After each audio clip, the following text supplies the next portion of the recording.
On this day in 1971, Tommy Gemmell was sold to Nottingham Forest. Most Celtic fans who lived through the period would say that Jock Stein broke up the Lisbon Lions too soon. And while a cold-hearted appraisal might suggest it was time for some of them at least to move on, it was certainly the case that Tommy Gemmell still had a lot to offer when he was sold to Nottingham Forest on the 17th of December 1971. Sadly, the reasons behind Gemmell's transfer were not entirely football related. Just 18 months before, he had been named by a group of Brazilian journalists as the only British player in their World 11, and by another group of European journalists in a European 11. A swashbuckling attacking fullback with a thunderbolt shot, Tommy Gemmell should have been at the peak of his career, but the seeds of his Celtic downfall had been sown in October 1969 when he played in Scotland's 3-2 defeat in Hamburg in a World Cup qualifier against West Germany. Famously, or infamously, depending on your point of view, the red mist descended for Gemmell after German midfielder Helmut Haller caught him with a cynical challenge from behind as he attempted to shoot on the edge of the box.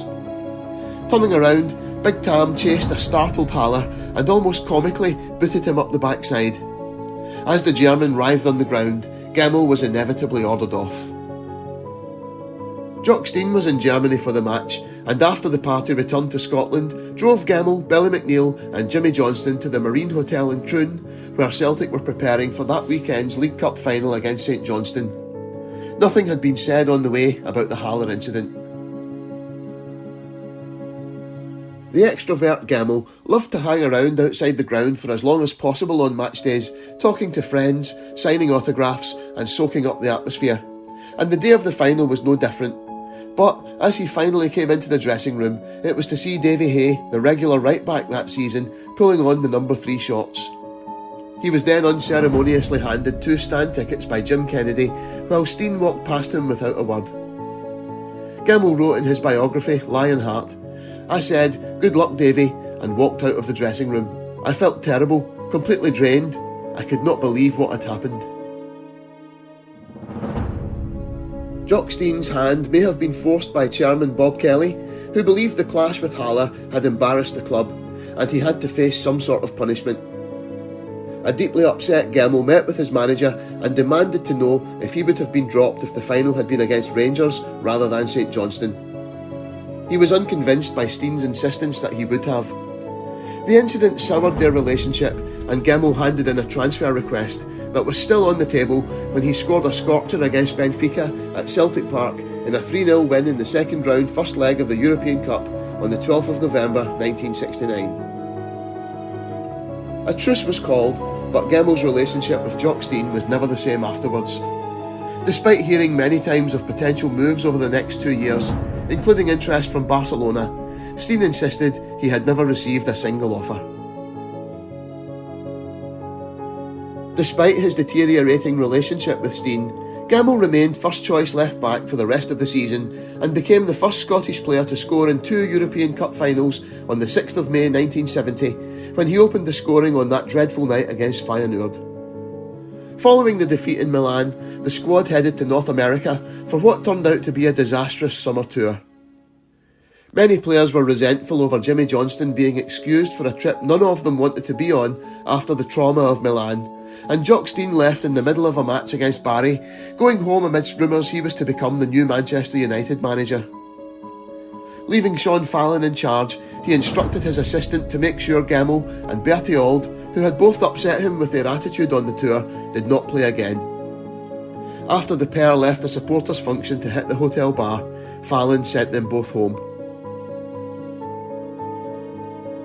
This time, Stein seemed to take a more relaxed attitude to their misdemeanour, but in season 1970-71, Gemmell, while still playing more often than not, found himself frequently on the sidelines as players like Jim Brogan and Jimmy Quinn, neither of them naturals in the position, were fielded at left back. His appearances became more sporadic, with no explanation offered in season 1971-72, and Tommy Gemmell made his last appearance in front of the Celtic supporters, playing at centre-half against Partick Thistle in the humiliating 4-1 defeat in the League Cup final on the 23rd of October 1971. 11 days later, he played for Celtic for the last time in the second round, second leg of the European Cup away to Sliema Wanderers of Malta on the 3rd of November 1971. The end came shortly before Christmas when, after 2 years on the transfer list, Celtic accepted an offer from Nottingham Forest. Gemmell wrote in Lionheart, "I was sad to leave Celtic, but I realised it was not worth staying. Jock Stein had selected me for only 3 first-team league games that season, so it was clear I was no longer in his plans.